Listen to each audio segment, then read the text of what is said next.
जय हिंद। हम मौलिक अधिकारों पे चर्चा कर रहे थे और आज नया वर्ष 2021 1 जनवरी प्रारंभ हो गया है। सबसे पहले तो आप सभी को नए वर्ष की हार्दिक शुभकामनाएं।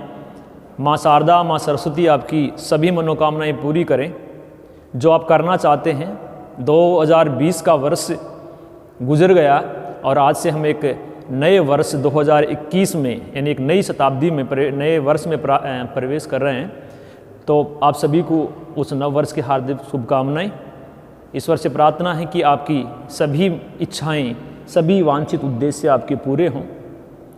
हमारी समानता के अधिकार के ऊपर पिछली क्लास हुई थी और हमने समानता के अधिकार के अंतर्गत हमने 5 अनुच्छेद पढ़े थे, 14, 15, 16, 17 और 18। 14 के अंतर्गत हमने कानून के समक्ष समानता और कानून का समान संरक्षण अध्ययन किया था। 15 में हमने धर्म, मूल वंश, जाति, लिंग और जन्म स्थान के आधार पर भेदभाव का निषेध देखा था। अनुच्छेद 16 में लोक नियोजन में अवसर की समानता देखी थी और उसी के अनुच्छेद 16(4) में हमने देखा था कि आरक्षण का प्रावधान भी किया गया है। 17 के अंतर्गत हमने अस्पृश्यता का अंत देखा था, जो एक पूर्ण अधिकार, एक आत्यंतिक अधिकार है और जिसके कोई अपवाद नहीं है। 18 में हमने उपाधियों का अंत देखा था। आज हम दूसरे अधिकार पे चर्चा कर रहे हैं और उस अधिकार का नाम है स्वतंत्रता का अधिकार। समानता पूरा हो गया था, स्वतंत्रता का अधिकार, और इस स्वतंत्रता का अधिकार हमारा प्रारंभ हो रहा है अनुच्छेद 19 से लेकर के अनुच्छेद 22 तक। यानी टोटल 4 अनुच्छेद पढ़ने हैं, अनुच्छेद 20, 21 और 22। 19, 20, 21, 22 4 अनुच्छेदों में पढ़ेंगे और उनमें सबसे पहले हम जो पढ़ेंगे वो पढ़ रहे हैं अनुच्छेद 19। एक बात, अनुच्छेद 19 के लिए पहली बात तो ये याद रखना है कि अनुच्छेद 19 केवल भारतीयों के लिए है, यानी ये विदेशियों के ऊपर लागू नहीं होता। हमने जब 15 पढ़ा था उस समय भी ये देखा था कि अनुच्छेद 15 और अनुच्छेद 16 सिर्फ भारतीयों के लिए है। 15 भी भारतीयों के ऊपर लागू होता है, 16 भी, और अनुच्छेद 19 भी केवल भारतीयों के लिए है, यानी ये विदेशियों के लिए नहीं है। सिर्फ इनमें दी गई जो अधिकार हैं, इनमें जो दिए गए जो स्वतंत्रताएं हैं, केवल भारत के नागरिकों पर लागू होती है, विदेशियों पर लागू नहीं होती। तो पहली बात हो गई, अनुच्छेद 19 केवल भारतीयों के लिए है। अब इसमें क्या है, तो इसमें याद ये रखना कि अनुच्छेद 19 में 6 स्वतंत्रताओं का उल्लेख है। यानी अनुच्छेद 19 के अंतर्गत भारतीय संविधान में नागरिकों को 6 स्वतंत्रताएं दी गई हैं। टोटल 6 स्वतंत्रताएं दी हमने अनुच्छेद 19 के अंतर्गत। पहले मूल जो अनुच्छेद था उसमें 7 थी, लेकिन बाद में एक हटा दी, वो भी देखेंगे। तो 19 ये जो दी गई हैं, ये दी गई है आर्टिकल 19 के अनुच्छेद 1 में, सब क्लॉज 1 में। इसमें पहला जो आता है अनुच्छेद 19 का ए, उसमें आता है वाक अभिव्यक्ति की स्वतंत्रता। अनुच्छेद 19A वाक अभिव्यक्ति की स्वतंत्रता। बी में क्या है, शांतिपूर्ण, निरायुध व सम्मेलन की स्वतंत्रता। दूसरी स्वतंत्रता है शांतिपूर्ण, निरायुध व शांतिपूर्ण सम्मेलन करने की स्वतंत्रता। अनुच्छेद 19 के बी में आती है। सी में आता है संघ बनाने की स्वतंत्रता। ये आता है अनुच्छेद 19 के सी में। क्या बना सकते हैं हम, संघ बना सकते हैं, कोई भी संगठन बना सकते हैं। डी में क्या आ रहा है, स्वतंत्र रूप से घूमने व विचरण की स्वतंत्रता। ये आ रहा है, यानी स्वतंत्र रूप से घूमने और विचरण करने की स्वतंत्रता अनुच्छेद 19 के भाग डी में आती है। अनुच्छेद 19 में क्या आता है, ई में क्या आता है, ई में आता है कि आप भारत में कहीं भी क्या कर सकते हैं, निवास कर सकते हैं। यानी पूरे भारत में आप निवास करने की स्वतंत्रता 19 ई में आती है। इसके बाद 19 एफ में क्या आता है, 19 ए का एफ है। ये सारे 19 ए में ही हैं, लेकिन इनको हमने 7 भागों में बांट दिया, फिर 6 में करेंगे। A B C D E F और जी तक बांटा है।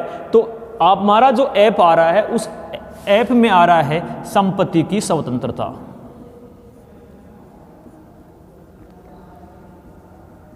ये आ गया किसमें, अनुच्छेद 19 के 6, जो अपना एफ है उसमें एफ में आ गया संपत्ति की स्वतंत्रता। और जो जी आ रहा है अनुच्छेद 19 ए का जी, उसमें है व्यापार व वृत्ति की स्वतंत्रता। इस प्रकार अनुच्छेद 19 में टोटल 6 स्वतंत्रताओं का उल्लेख किया गया है, यानी व्यक्ति को 6 स्वतंत्रताएं दी गई हैं। कौन सी, अनुच्छेद ए में पहला आ रहा है वाक एवं अभिव्यक्ति की स्वतंत्रता, यानी व्यक्ति को बोलने की पूर्ण स्वतंत्रता दी गई है। विचार अभिव्यक्ति पर किसी भी प्रकार का कोई नियंत्रण नहीं रखा गया है, यानी हम अपनी भावनाएं क्या कर सकते हैं, विचारों के माध्यम से व्यक्त कर सकते हैं। और ये हमारा संविधान क्या करता है, हमें स्वतंत्रता देता है। इस 19 के अंतर्गत, ए के अंतर्गत ही इस अनुच्छेद 19 ए को हमें ध्यान देना है। इसमें भारतीय संविधान का एक महत्वपूर्ण अनुच्छेद, एक महत्वपूर्ण अधिकार निकल कर के आता है, और उस अधिकार का नाम है सूचना का अधिकार। पहली बात तो ये कि सूचना का अधिकार भारतीय संविधान के किसी भी अनुच्छेद में स्पष्ट रूप से नहीं लिखा गया है। फिर आप कहोगे 19 ए में कैसे आ गया, 19 ए में इसलिए आ गया क्योंकि 19 ए में ये लिखा गया है कि व्यक्ति क्या कर सकता है, स्वतंत्र रूप से अपने विचारों को अभिव्यक्त कर सकता है, बोल सकता है। लेकिन हमें पता होना चाहिए कि हम अपने विचारों को तब व्यक्त करेंगे जब हमें संबंधित विषय के बारे में क्या होगी, जानकारी प्राप्त होगी, सूचना प्राप्त होगी। इसलिए क्या है, विचारों को अभिव्यक्त करने के लिए आपके पास सूचना होना आवश्यक है, और इसी सूचना के तहत अनुच्छेद 19 ए में हमें सूचना का अधिकार मिलता है, राइट टू इंफॉर्मेशन का अधिकार मिलता है। 2 बातें याद रखनी है। पहली बात, सूचना का अधिकार भारतीय संविधान के किसी भी अनुच्छेद में स्पष्ट रूप से नहीं लिखा गया है, लेकिन अनुच्छेद 19 ए में वाक अभिव्यक्ति की स्वतंत्रता के अंतर्गत हमें क्या मिलता है, सूचना का अधिकार मिलता है। अब ये अधिकार माना जाए या नहीं माना जाए, इसके लिए एक विवाद आया था एसपी गुप्ता बनाम भारत संघ। एसपी गुप्ता बनाम भारत संघ नाम से, एसपी गुप्ता का एक बहुत प्रसिद्ध वाद हमारे भारतीय राजनीति में चलता है। तो ये वाद आया था एसपी गुप्ता बनाम भारत संघवाद, और ये जो वाद आया था ये 1986 में आया था। इस एसपी गुप्ता बनाम भारत संघवाद में क्या किया गया था, इसमें यह कहा गया था कि सूचना का अधिकार अनुच्छेद 19 ए में निहित है। ध्यान से सुनना, एसपी गुप्ता बनाम भारत संघवाद में हमारे सर्वोच्च न्यायालय ने यह निर्णय दिया कि सूचना का अधिकार अनुच्छेद 19 एक के ए में निहित है, अर्थात अनुच्छेद 19 में सूचना का अधिकार भी निहित है, हमें सूचना का अधिकार दिया गया है। वाक अभिव्यक्ति की स्वतंत्रता की बात कर रहे हैं। अभी इस वाक अभिव्यक्ति में क्या क्या आता है, तो पहली बात, इस वाक अभिव्यक्ति जो अनुच्छेद 19 है, एक व्यापक अधिकार है, इसमें क्या क्या आएगा। इस अनुच्छेद 19 जो ए है वाक अभिव्यक्ति की, उस वाक अभिव्यक्ति में क्या आता है, इसमें आता है प्रेस की स्वतंत्रता, यानी मीडिया की स्वतंत्रता। मीडिया अपने विचारों को किसी भी माध्यम से, इलेक्ट्रॉनिक माध्यम से या प्रिंट मीडिया, क्या कर सकता है, अपने विचारों को व्यक्त कर सकता है। इसलिए याद रखो, आज हमारी मीडिया एक स्वतंत्र मीडिया है, और वो किसी भी मुद्दे पर किसी भी प्रकार की बात कर सकती है, उसके ऊपर किसी प्रकार की रोक नहीं है। तो मीडिया की स्वतंत्रता या प्रेस की जो स्वतंत्रता है वो किस में आती है, विचार अभिव्यक्ति की स्वतंत्रता में आती है, और ये किस में है, अनुच्छेद 19 के भाग 1 के ए के अंतर्गत है। और क्या आती है, आपको विज्ञापन करने की स्वतंत्रता है। आपको क्या कर सकते हो, आप एडवर्टाइजमेंट के माध्यम से, विज्ञापन के माध्यम से अपने विचारों को अभिव्यक्त कर सकते हैं। तो प्रेस की स्वतंत्रता, विज्ञापन की स्वतंत्रता, इसमें एक और आती है, आपको चुप रहने की स्वतंत्रता भी मिलती है। अगर कोई आपके ऊपर जबरदस्ती रूप से आपके विचारों को अभिव्यक्त करवाए तो अनुच्छेद 19 का भाग 1 ये कहता है कि व्यक्ति को चुप रहने की स्वतंत्रता है। जोर जबरदस्ती से किसी प्रकार की बात आप मन बुलाना चाहें तो व्यक्ति चुप भी रह सकता है। और क्या कर सकता है, इसमें धरना कर सकता, धरने करने की स्वतंत्रता है, प्रदर्शन करने की स्वतंत्रता है, राष्ट्र ध्वज फहराने की स्वतंत्रता है। एक विवाद आया था राष्ट्र ध्वज को लेकर के, राष्ट्र ध्वज फहराने की स्वतंत्रता। आपको पता होना चाहिए 2002 से पहले हमें अपने मकान पर, अपने वाहन में या अपने किसी संस्थान में निजी रूप से 15 अगस्त और 26 जनवरी को छोड़ करके आप क्या नहीं पहरा सकते थे, झंडा नहीं पहना सकते थे। आप अपनी गाड़ी पर जो आजकल देखते हैं कि गाड़ियों के आगे तिरंगा होता है, किसी भी संस्थान के आगे टेबल पे ऊपर झंडा लगा हुआ होता है, या आप अपने मकान पे झंडा लगाना चाहें, तो ये 2002 से पहले नहीं था।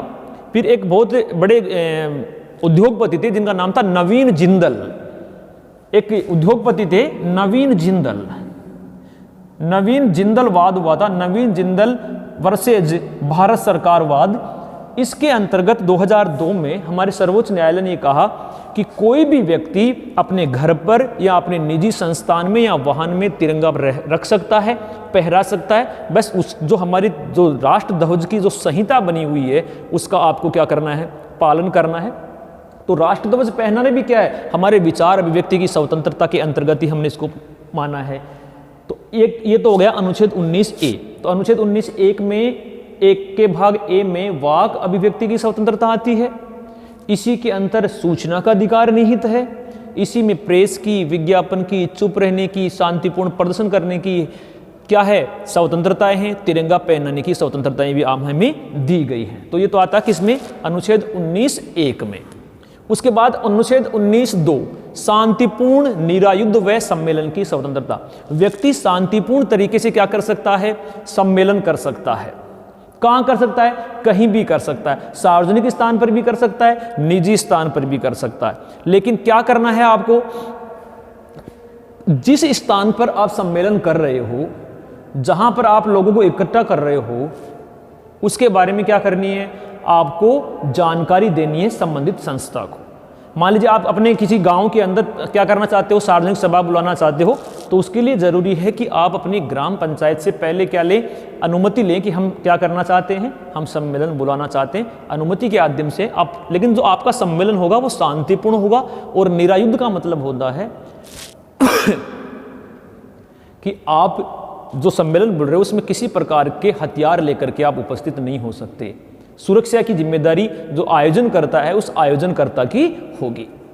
तीसरा क्या आ रहा है, संघ बनाने की स्वतंत्रता। आप किसी भी प्रकार का संगठन बना सकते हैं, राजनीतिक संगठन बना सकते हैं, सामाजिक संगठन बना सकते हैं, आर्थिक संगठन बना सकते हैं। संगठन बनाने की स्वतंत्रता अनुच्छेद 19 हमें देता है कि हम किसी भी प्रकार का संगठन या संघ बना सकते हैं। एक चीज और याद रखना, इसी के अंतर्गत 97वां संविधान संशोधन किया गया था और इस 97वें संविधान संशोधन द्वारा इसमें एक शब्द और जोड़ दिया, उसका नाम है सहकारी संघ। यानी हम क्या बना सकते हैं, सहकारी, बहुत सारे लोग मिलकर के सहकारी संघ भी बना सकते हैं। और ये कब जोड़ा हमने, 97वां संविधान संशोधन। अब आप कहोगे 97वां संविधान संशोधन हुआ कब था, तो ये भी याद रखना 97वां संविधान संशोधन 2012 में हुआ था। तो 97वें संविधान संशोधन 2012 के द्वारा संघ बनाने की स्वतंत्रता में एक नया शब्द जोड़ दिया गया और उस नए शब्द का नाम था सहकारी संघ। फिर डी में क्या आ रहा है, स्वतंत्र घूमने व विचरण की स्वतंत्रता। आप भारत राज्य क्षेत्र की सीमाओं में, यानी भारत की जो भी सीमाएं हैं उन सभी सीमाओं में आप क्या कर सकते हो, स्वतंत्र रूप से घूम सकते हो, विचरण कर सकते हो, पूरे भारत में कहीं भी। यह आपकी स्वतंत्रता है। लेकिन याद रखना, जहां पर सरकार ने क्या लगा रखी है, रोक लगा रखी है, जैसे लोक कल्याण के लिए, तो वहाँ नहीं जा सकते। एसटी एससी के कुछ ऐसे क्षेत्र जहाँ पर जाना वर्जित है तो आप वहाँ नहीं जा सकते। तो यानी जहाँ जनता के हित में सरकार ने अगर किन्हीं क्षेत्रों में घूमने के लिए रोक लगा रखी है तो आप उन क्षेत्रों में नहीं जा सकते। बाकी संपूर्ण क्षेत्र में क्या कर सकते हो, आप घूम सकते हो। ये आपकी क्या है, घूमने की स्वतंत्रता है। इसके अलावा क्या क्या है, आप कहीं भी निवास कर सकते हो। भारत राज्य क्षेत्र की जहाँ तक सीमाएं आती हैं 32.87 वर्ग लाख किलोमीटर का जो हमारा क्षेत्रफल है, आप उसमें कहीं भी क्या कर सकते हैं, रह सकते हैं, बस सकते हैं, निवास कर सकते हैं। यद्यपि पहले जम्मू कश्मीर में निवास यानी स्थायी निवास की अधिकार नहीं था, हम वहाँ संपत्ति नहीं खरीद सकते थे क्योंकि अनुच्छेद 370 लगा हुआ था। लेकिन हमने 2019 में अनुच्छेद 370 को समाप्त कर दिया। तो अब हम क्या कर सकते हैं, पूरे भारत में कहीं भी निवास कर सकते हैं, रह सकते हैं, बस सकते हैं। लेकिन फिर याद रखना, सरकार कुछ क्षेत्रों पर जनहित में, लोक व्यवस्था में, एसटी क्षेत्रों में निवास से क्या लगा सकती है, रोक लगा सकती है। जिन क्षेत्रों के ऊपर सरकार ने रोक लगा रखी है वहां आप निवास नहीं कर सकते। उसके बाद क्या आता है, अनुच्छेद 19 ऐप में आता है संपत्ति की स्वतंत्रता। आपको पता है हमारे संविधान में हमने संपत्ति का जो अधिकार था वो दिया था, तो संपत्ति के अधिकार के साथ हमने संपत्ति की स्वतंत्रता भी दी थी। इसलिए हम संपत्ति रखने की हमारी स्वतंत्रताएं थी। लेकिन इस संपत्ति की स्वतंत्रता को लेकर हमारे सामने बहुत सारी समस्याएं पैदा हुई। क्या पैदा हुई कि कोई व्यक्ति कितनी भी संपत्ति रख लेता था, संपत्ति कहां से आई इसके बारे में सरकार को जांच करने का अधिकार नहीं था। तो इसे अवैध जो संपत्ति थी उनका इकट्ठा होना प्रारंभ हुआ। राष्ट्र की एकता और अखंडता को संकट उत्पन्न हुआ। तो हमने क्या किया, 44वां संविधान संशोधन किया 1978 में मोरारजी देसाई की सरकार ने। और 44वें संविधान संशोधन 1978 के द्वारा हमने जो ये संपत्ति की स्वतंत्रता है, अनुच्छेद 19 एफ है, इसको क्या कर दिया, हमने समाप्त कर दिया। तो अनुच्छेद 19 में पहले 7 स्वतंत्रताएं थी, इसलिए संपत्ति की स्वतंत्रता को हटा देने के बाद कितनी बची, 6 स्वतंत्रताएं बची। लास्ट की क्या आता है, व्यापार व वृत्ति की स्वतंत्रता। भारत का कोई भी व्यक्ति क्या कर सकता है, पूरे देश में जाकर के कहीं भी क्या कर सकता है, व्यापार कर सकता है, कोई भी उद्योग चला सकता है, किसी भी प्रकार की क्या कर सकता है, वो कार्य कर सकता है। इस प्रकार की उसे क्या है, स्वतंत्रता है। लेकिन कुछ क्षेत्र ऐसे हैं, एक मिनट, लेकिन कुछ क्षेत्र ऐसे हैं जिनके ऊपर सरकार ने क्या लगा दी, रोक लगा दी। कैसे, जैसे पटाखा उद्योग है, जैसे कि परमाणु क्षेत्र उद्योग हैं, या ऐसे बहुत सारे क्षेत्र हैं जिनके ऊपर सरकार ने ये कह दिया कि उन क्षेत्रों के लिए आपको क्या करना पड़ेगा, लाइसेंस लेना पड़ेगा। बिना लाइसेंस के आप क्या नहीं कर सकते, व्यापार नहीं कर सकते। तो अनुच्छेद 19 6 स्वतंत्रता का उल्लेख करता है, मूल में 7 स्वतंत्रताएं थी। संपत्ति की स्वतंत्रता को हमने 44वें संशोधन से हटा दिया, तो वर्तमान में हमारे पास 6 स्वतंत्रताएं बचती हैं। तो 6 स्वतंत्रता का उल्लेख है, और सबसे बड़ी बात, इसमें सूचना का अधिकार भी निहित है। तो ये टोटल 6 स्वतंत्रताएं हमें मिली है। तो अनुच्छेद 19 हमारा होता है पूरा। अब अगला अनुच्छेद हमारा आता है अनुच्छेद 20।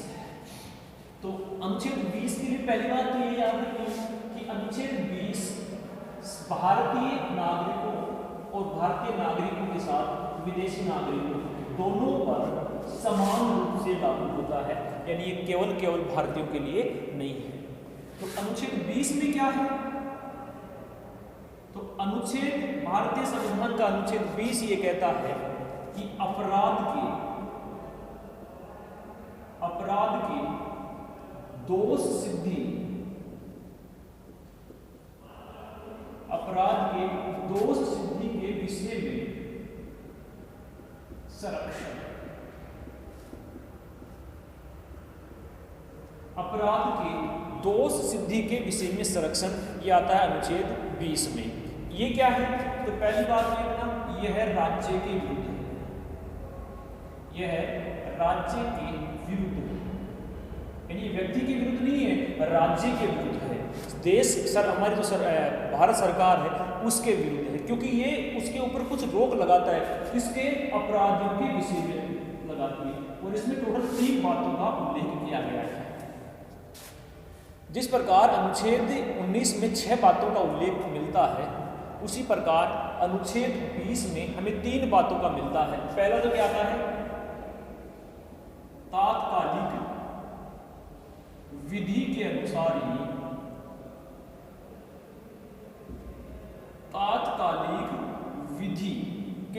अनुसार ही क्या किया जाएगा, दंड दिया जा सकता है।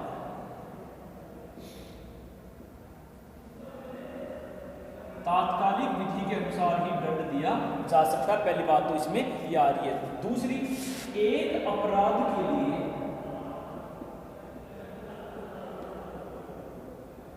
एक बार ही सजा दी जाएगी।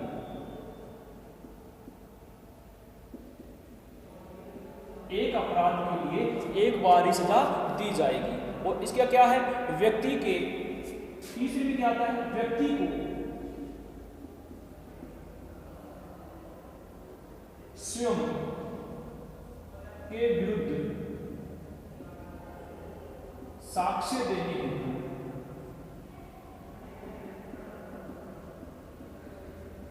बाध्य नहीं किया जा सकता।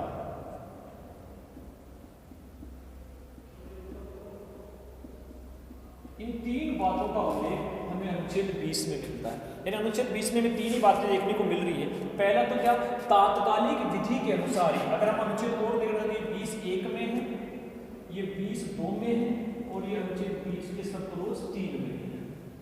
तो पहला 20(1) क्या कह रहा है, तात्कालिक विधि के अनुसार ही काम किया जा सकता है। अर्थात व्यक्ति ने जिस समय अपराध किया, यानी अपराध के समय जिस प्रकार का कानून लागू था, ध्यान दें, अपराध जिस समय आपने अपराध किया था, अपराध करते समय कानून किस प्रकार का था, उस कानून में सजा किस प्रकार की थी, आपको सजा उसी कानून के समय मिलेगी। मान लीजिए आपने कोई अपराध 2015 में किया, आपको सजा सुनाई जा रही है 2021 में, तो आपको सजा किस कानून के हिसाब से मिले, 2015 के हिसाब से मिले या 2021 के हिसाब से। तो अनुच्छेद 20 ये कहता है कि ऐसी परिस्थिति में आपको सजा उस कानून से मिलेगी जो 2015 में लागू था। हो सकता है आपने कानून में परिवर्तन कर दिया हो, तो 2000 यानी आपने जिस समय जिस प्रकार का अपराध किया था और अपराध करते समय जिस प्रकार का कानून लागू था, उसी प्रकार की सजा आपको दी जाएगी, चाहे सजा कितने साल, 10 साल बाद में दी जा सके। एक चीज। दूसरा, हमारे दो प्रकार के मामले होते हैं, एक तो होता है दीवानी मामले और एक होता है फौजदारी मामले। विवाद दो प्रकार के होते हैं। फौजदारी मामलों में तो लड़ाई झगड़ा, हत्या, मारपीट आती है, और दीवानी संबंधी मामलों में आती है जमीन संबंधी मामले, उत्तराधिकारी संबंधी मामले। तो अनुच्छेद 20(1) ये कहता है कि सरकार, चाहे वो केंद्र की सरकार हो चाहे वो राज्य की सरकार हो, जब कानून बनाएगी तो दीवानी मामलों में भूतलक्षी, इस शब्द को भी याद रखना है, भूतलक्षी यानी दीवानी मामलों में कानून अगर आपने 2021 में बनाया है तो सरकार चाहे तो भूतलक्षी मतलब पीछे से उस कानून को लागू कर सकती है। मान लीजिए आज 1 जनवरी 2021 को सरकार ने जमीन संबंधी कोई कानून बना दिया, तो सरकार चाहे तो उसे 2020 या 2010 से लागू कर सकती है। अर्थात भूतलक्षी प्रभाव से दीवानी मामलों के कानून तो लागू हो सकते हैं, लेकिन फौजदारी मामले पीछे से कभी लागू नहीं होंगे। फौजदारी मामलों में आज कानून बनाया है तो आज से ही लागू होगा, आगे से लागू नहीं होगा। ये कौन कह रहा है? ये कह रहा है हमारा अनुच्छेद का 20(1), यानी दीवानी मामलों में भूतलक्षी कानून बनाया जा सकता है, फौजदारी मामलों में नहीं बनाया जा सकता। लेकिन एक चीज और, इसमें टोटल 4 बातें पढ़नी है। पहली पढ़नी हमने, तात्कालिक विधि के अनुसार दंड दिया जाएगा। दूसरा, अपराध के समय कानून के हिसाब से दंड दिया जाएगा। तीसरा, दीवानी मामलों में भूतलक्षी कानून बना सकते हो, पीछे से लागू कर सकते हो, फौजदारी में नहीं। और अंतिम बात क्या आती है इसमें कि यदि राज्य किसी अपराध की मामले में सजा बढ़ा देता है, मान लीजिए कि चोरी के मामले में सरकार ने कानून बना रखा कि साहब उसे क्या दी जाएगी, 6 महीने की सजा दी जाएगी, लेकिन आज 1 जनवरी 2021 को वो कानून को बदल दे और कहे कि नहीं साहब 12 महीने की सजा होगी चोरी के मामले में। यानी कहने का मतलब किसी अपराध में सरकार अगर अपराध की सजा को बढ़ा दे तो जो पहले जिनको सजा मिल चुकी है उनके ऊपर वो लागू नहीं होगी। समझ गए? पहले जिन्होंने अपराध कर लिया और जिनको सजा मिल गई उनके ऊपर वो लागू नहीं होगा। लेकिन अब आप कहोगे ये तो पहले आ रहा था कि बड़ी हुई सजा नहीं मिलेगी, तो फिर इसमें नया क्या? इसमें नया है, और नया क्या है? इसमें नया यह है कि राज्य बढ़ी हुई सजा तो लागू नहीं कर सकता, लेकिन यदि राज्य किसी अपराध की सजा को घटा दे यानी कम कर दे, तो कम की हुई सजा अपराधियों पर तत्काल प्रभाव से लागू हो जाएगी। कैसे? अभी वो हमने उदाहरण लिया कि चोरी की सजा मान लीजिए 6 महीने है और उसने बढ़ा करके 1 वर्ष कर दी, तो 1 वर्ष तो लागू नहीं होगी, वो 6 महीने भुगतेगा। लेकिन 6 महीने की जगह सरकार आज ये कर दे कि 3 महीने ही लागू होगी। चोरी करता तो उसको 3 महीने की सजा ही मिलेगी।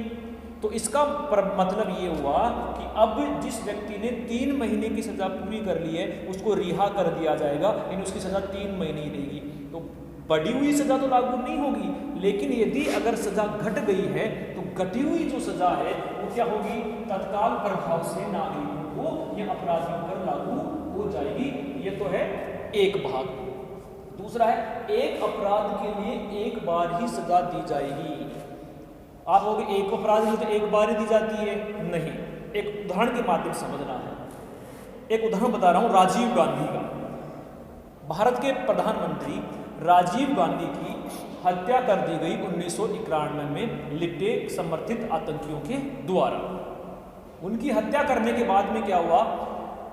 उनको सजा सुनाई गई। जो अपराधी थे उन अपराधियों को फांसी की सजा सुना दी हमने। अब फांसी की सजा सुना दी। अब फांसी की सजा सुनने के बाद, फांसी की सजा देने के बाद में क्या होता है?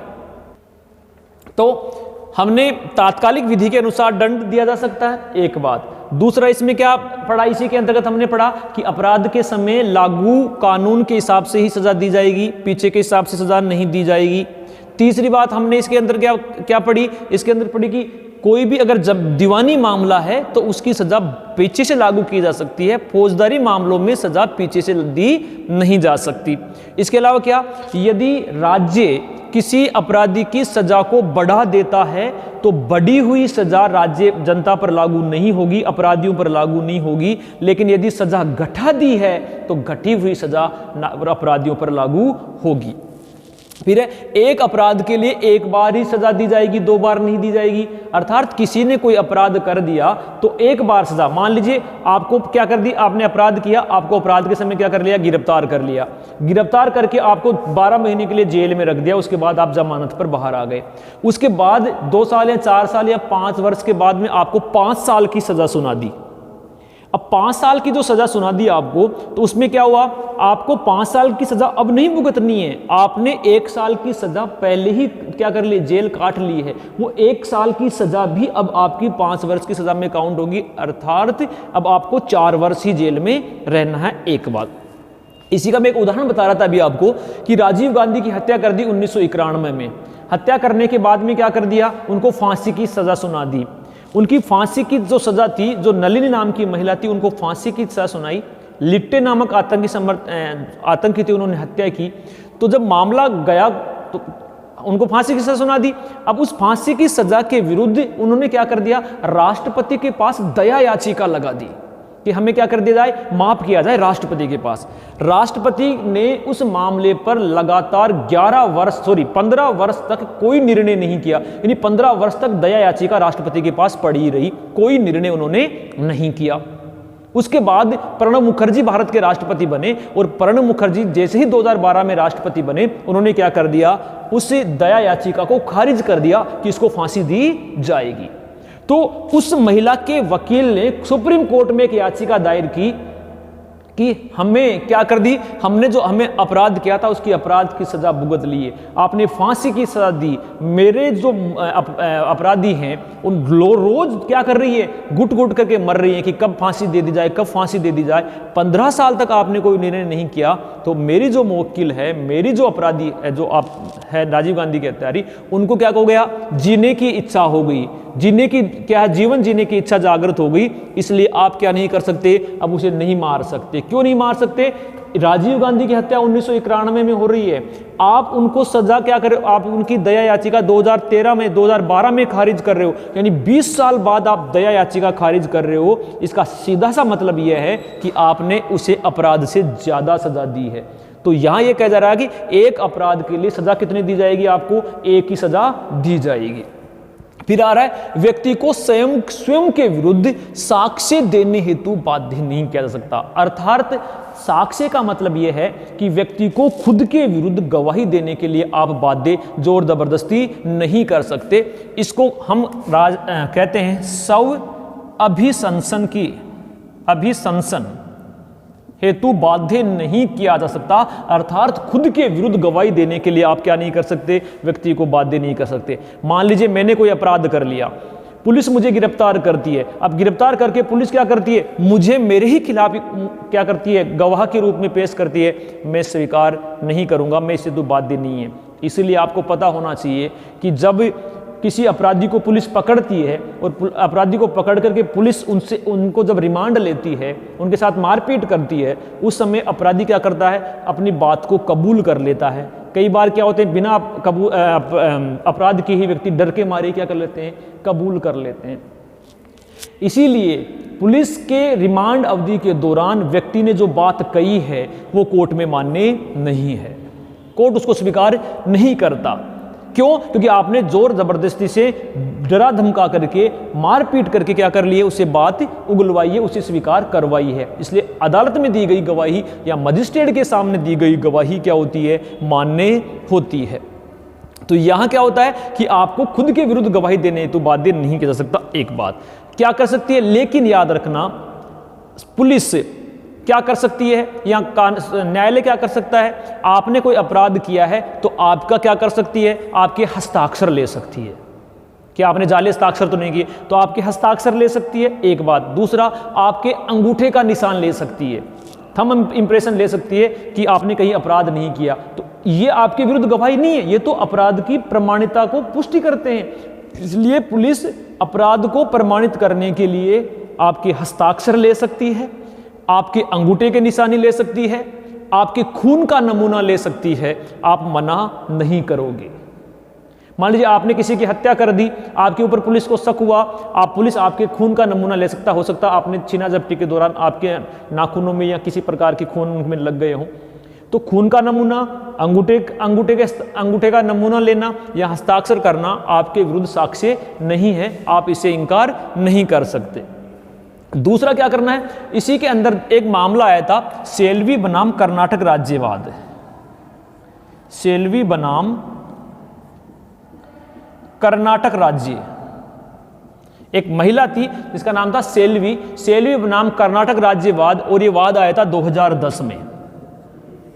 इसमें हमारे सुप्रीम कोर्ट ने एक निर्णय दिया। क्या निर्णय दिया कि व्यक्ति की अनुमति के बिना, आपने अपराध किया है तो आपकी अनुमति के बिना क्या नहीं किया जा सकता, आपका डीएनए टेस्ट नहीं किया जा सकता, आपका डीएनए टेस्ट नहीं किया जा सकता। यानी ये नहीं कहा जा, कोई कहे कि साहब मेरा पिता यह है या मैं उसका संतान हूं, इस आधार का डीएनए टेस्ट अगर कोई करवाना चाहिए और आप राजी नहीं है तो आपकी मर्जी के बिना कोई भी क्या नहीं कर सकता, आपका डीएनए टेस्ट नहीं कर सकता। इसके अलावा एक होता है नार्को टेस्ट, जो गंभीर अपराधी होते हैं उनका नार्को टेस्ट, यानी उनसे क्या किया जाता है, मेडिकल जांच के आधार पर व्यक्ति से उनकी सत्य बातें उगलवाई जाती हैं।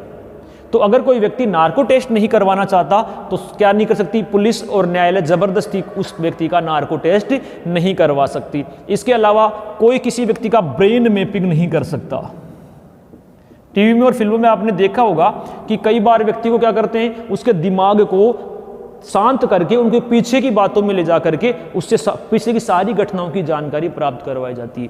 किससे? ब्रेन मैपिंग से, यानी आपके मस्तिष्क को पढ़ा जाता है। तो ये इस मामले में सेल्वी बनाम कर्नाटक राज्य में कहा जा रहा है कि यदि आप ये नहीं चाहते हैं ब्रेन मैपिंग करवाना, डीएनए टेस्ट करवाना, नार्को टेस्ट करवाना या पॉलीग्राफ टेस्ट करवाना, अगर आप नहीं चाहते हैं तो आपके विरुद्ध नहीं किया जाएगा। ये किस में कहा गया है? इस 2010 के वाद में कहा गया है। लेकिन हमारे सुप्रीम कोर्ट ने इसमें भी कह दिया, आपको पता है भारतीय संविधान लचीला है, भारतीय संविधान वकीलों का स्वर्ग है। क्यों कहते हैं? क्योंकि जो भी निर्णय दिया जाता है उसमें कुछ बातें ऐसी रखी जाती हैं जो क्या करती है, रास्ता निकालती है, गली निकालती है। इसमें क्या कह दिया सुप्रीम कोर्ट? ये कहती है कि अगर कोई मामला संवेदनशील है, संवेदनशील का मतलब हमारे राष्ट्र की एकता और अखंडता से जुड़ा हुआ है, हमारे देश की सुरक्षा से जुड़ा हुआ है, आतंकवादी गतिविधियों से कोई व्यक्ति जुड़ा हुआ है जिससे हमारे राष्ट्र की संप्रभुता को खतरा है, तो ऐसे व्यक्तियों का ये DNA test, narco test, brain mapping करवाई जा सकती है। एक बात। दूसरा, अगर कोई अपराध महिला से संबंधित है, अगर कोई अपराध महिला से संबंधित है तो महिला संबंधी अपराधों में भी व्यक्ति क्या करवा सकता है, डीएनए टेस्ट करवा सकता है, नार्को टेस्ट करवा सकता है, पॉलीग्राफ करवा सकता है, ब्रेन मैपिंग करवा सकता है। इन दो मामलों में छूट है, संवेदनशील मामलों में और महिला संबंधी मामलों में आपको छूट दी गई है। जैसे एक उदाहरण, उत्तराखंड के मुख्यमंत्री हुआ करते थे पूर्व, अभी जिनकी मृत्यु हो गई, एनडी तिवारी, नारायण दत्त तिवारी। एक राहुल नाम का लड़का होता है और वो ये कहता है कि साहब एनडी तिवारी मेरे बाप हैं, मैं इनका बेटा हूं, लेकिन एनडी तिवारी क्या करते हैं, इस बात को मानने से इनकार कर देते हैं। मामला कोर्ट में जाता है, महिला भी कहती है कि नहीं मेरे बेटे के पिता यही हैं। जब एनडी तिवारी ने मना कर दिया, जब मामला महिला सुरक्षा से संबंधित आया तो सुप्रीम कोर्ट ने कहा कि नहीं, एनडी तिवारी को क्या करना पड़ेगा, डीएनए टेस्ट करवाना ही पड़ेगा, इसलिए उन्होंने करवाना ही पड़ा। तो अनुच्छेद 20 के अंदर 3 बातें आ रही हैं। तात्कालिक विधि के अनुसार दंड दिया जाएगा, एक अपराध के लिए एक बार सजा दी जाएगी और व्यक्ति को स्वयं के विरुद्ध साक्ष्य देने हेतु गिरफ्तार बाध्य नहीं किया जा सकता। तो अनुच्छेद स्वतंत्रता के अधिकार में 2 अधिकार हमने पढ़ लिए हैं, अनुच्छेद 19 और 20, 21 और 22 रह गए हैं, वो हम अगले क्लास में देखेंगे। धन्यवाद।